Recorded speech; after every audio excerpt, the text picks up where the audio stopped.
Alright, so we're going to try Excel application 10. It's a bond, 10-year bond maturing in 5 years. So it's really a 5-year bond. It is rated AAA. Exxon's, well, I haven't looked recently. They may be in trouble now, but they're one of the few AAA companies left. So let's take all this information. Remember, the one thing I might do on the exam is the rating today might be different than the rating 5 years ago. You always go with the time left and what the current rating is. That's all that matters when you do these problems. So you don't really care what it was 5 years ago. So Exxon,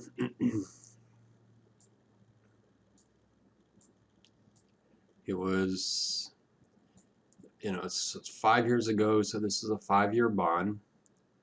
So let's start with the face amount. We always assume the face amount of $1,000, so that's straightforward. The coupon, let's go get the coupon. So Exxon Corporation is a 10-year bond maturing in 5 years. It's rated AAA. It has a coupon of 6%. So coupon is 6%. And so let's get the discount rate. So the risk discount rate is going to be the risk-free rate plus the spread. So again, this is a 10-year bond maturing in 5 years. So it's a 5-year bond. So we're going to use the 5-year. And it's AAA. So there's AAA. So our spread is 60 and our risk-free rate is 2%. So the risk-free rate is 2%. And the spread is going to be 60 divided by 10,000.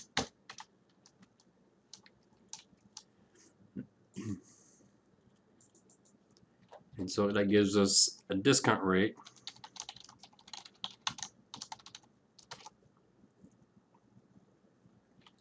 I just add the two together, 2% plus 6%, so 2.6%. Now the coupon's 6%, so start thinking in advance.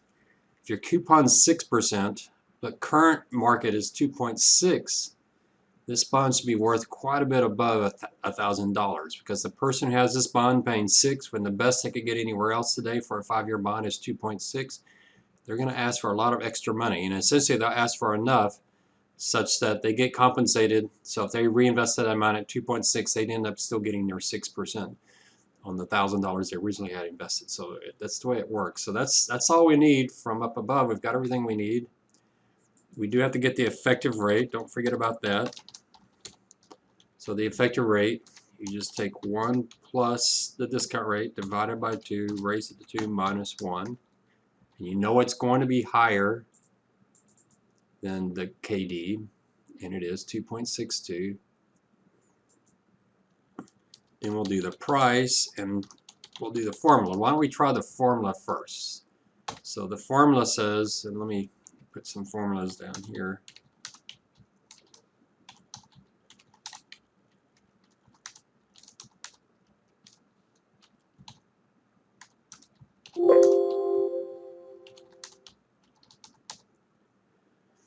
And so the formula will do equal, we take the coupon, well the coupon is $30, right? So we take the coupon, which is, well let's put, I'll go ahead and put it down here just so we have it, time cash flow. So our cash flow is going to be the $1,000 times the coupon divided by 2.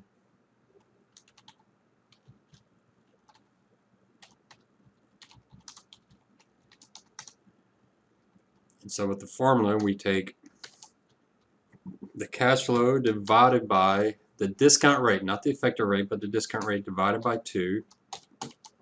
So that's the value of $30 every 6 months for all of eternity, plus we'll get the $1,000 minus, now we got to take out what we just did, which is the $30 divided by the discount rate divided by 2. So that's the value we get in 5 years, so we need to divide that by 1 plus the discount rate divided by 2 raised to the 10, right, because it's 5 years. So let's see if we get a number that looks reasonable. That looks like that could be the answer, 1158.45. Let's see if we actually get it. So time, we start off at 0.5, and we take 0.5 and add 0.5, and we take that down for 5 years. Our cash flow, we just repeat that all the way down till the very end, and we add at the very end our face back, the $1,000. So there's our cash flows. We can make it dollars if we like. And then our discount factor,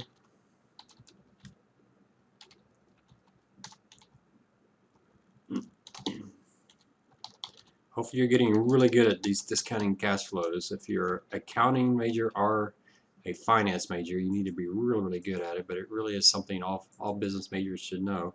So again, it's 1 divided by 1 plus our effective rate raised the time.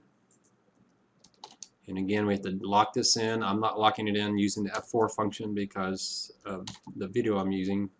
Record this. Go out 4 decimal places and copy that down.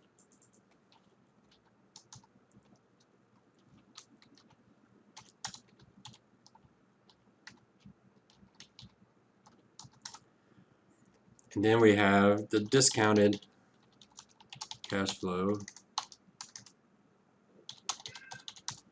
And so with the discounted cash flow, we just multiply across 30 times the factor. I'm going to do dollars again. Copy that down. I'll put the formula down at the bottom.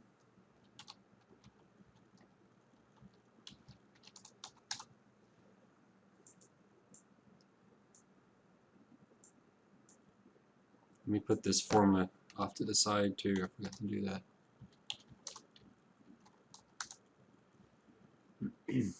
So now we'll see if I got it right. So the price is just going to be the sum of the discounted cash flows. And it is the same number. That's kind of comforting that worked.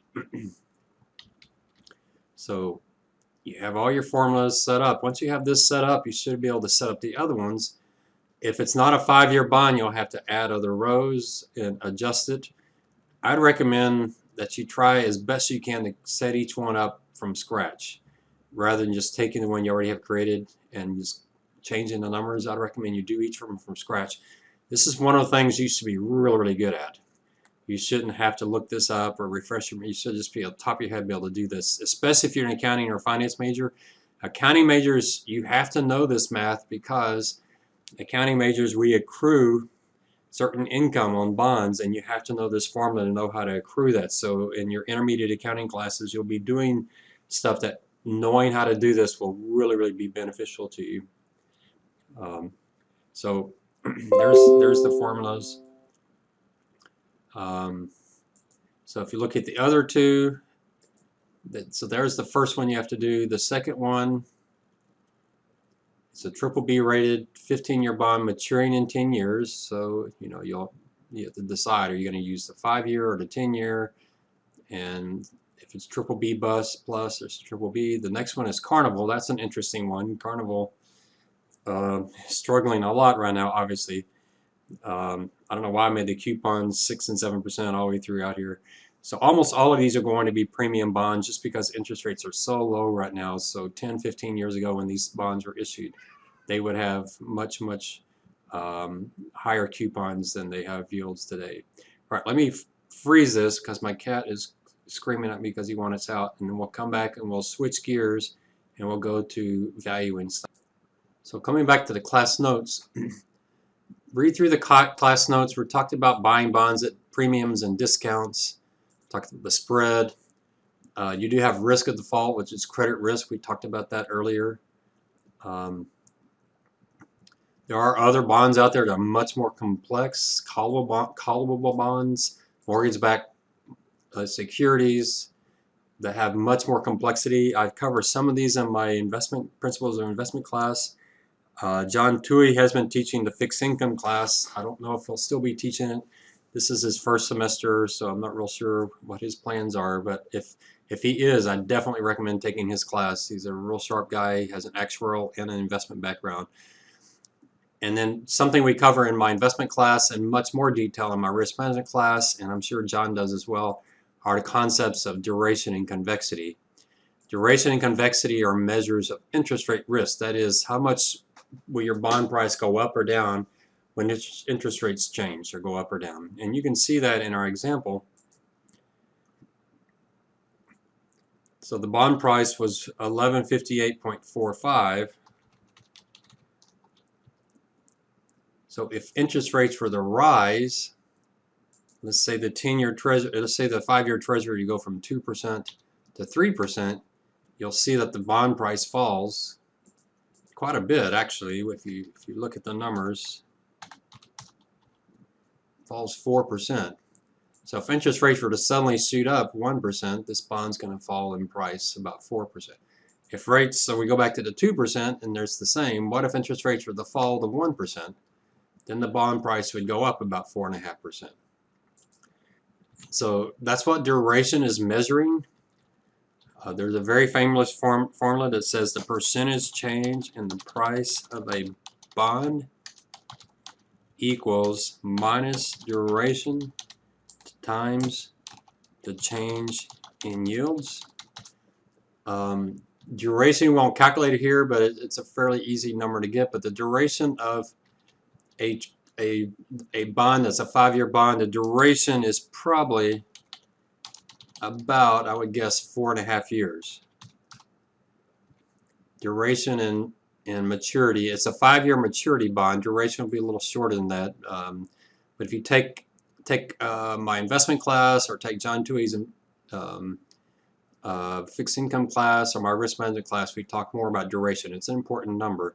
And so if you plug this into the formula, so if rates were to rise 1%, so go from 2% to 3%, the bond price falls 4.27%. So we can use that formula. We can say equal minus duration. Well, if duration's 4.5, we have minus 4.5 times the change in yield. What did interest rates do? They went up 1%. And so if we look at that, according to duration, the bond price should have fallen about 4.5%. It fell 4.3%, but it's kind of close. If rates were to rise 2%, to go from 2% to 4%, then you have minus 4.5 times positive 0.02. You can see it's close. It's not quite the same. And the difference in these two is what we call convexity. Bond prices don't move exactly the way duration says. They usually don't. They move less. So interest rates rise, bond prices don't fall as much as we expect, and that difference is convexity. There's a formula for convexity as well that we don't have here. So if interest rates were to fall, let's go back to 1%. Interest rates were to fall, there we get it exactly right. But if interest rates were to fall down to 0.5%, so that's a 1.5% difference.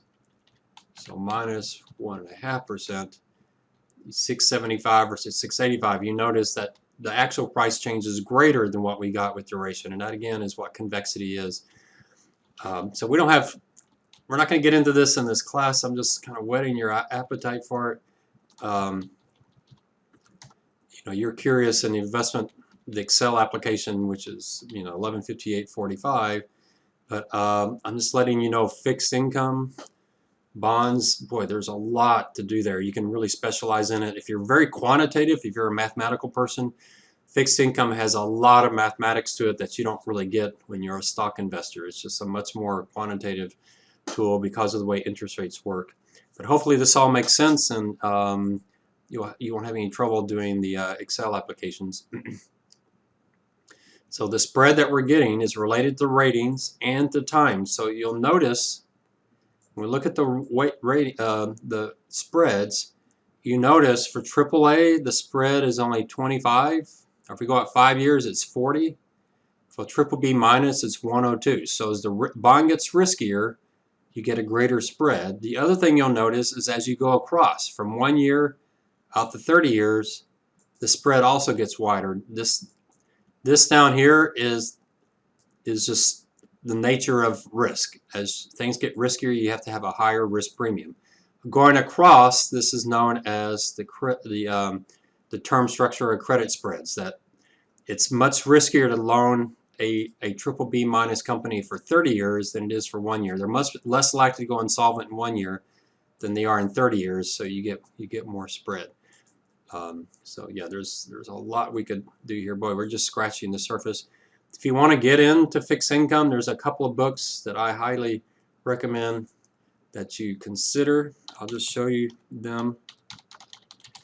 One is well, I don't remember which one John Tui uses in his class, but one is a book by a guy named Valuation. It's called the Fixed Income Handbook. It's very expensive, but you can buy an older edition, so you don't have to buy the most current edition. It's fairly lengthy. It's almost 2,000 pages. It's not a fun read. It's pretty tedious, but I recommend, you know, you should, if you're a finance major, you should have this in your library. And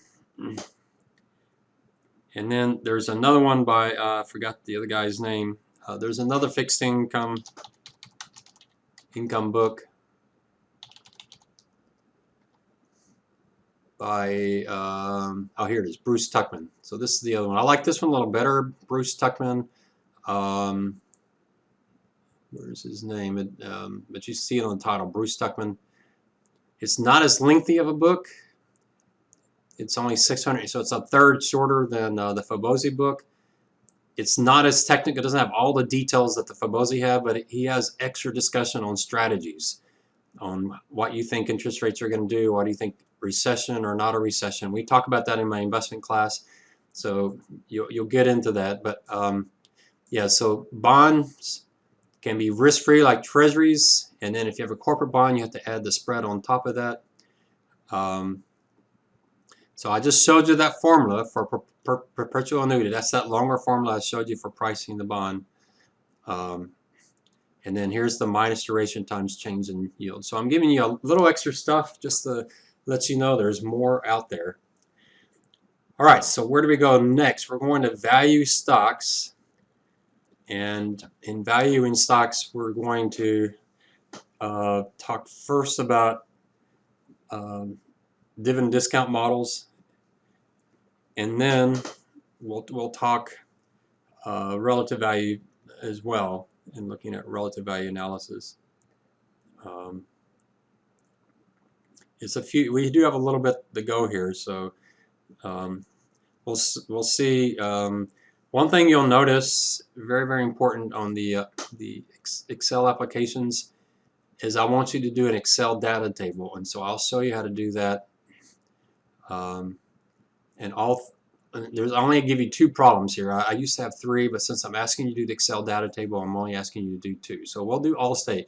Now I set these up so that the values we would get would make a lot of sense given the current stock prices, but given what's happened with COVID-19 and the market sell-off, I'm not sure my numbers still make sense. I'll show you where I got the numbers as we watch through them, but we may not get prices that we like too much because so much has happened.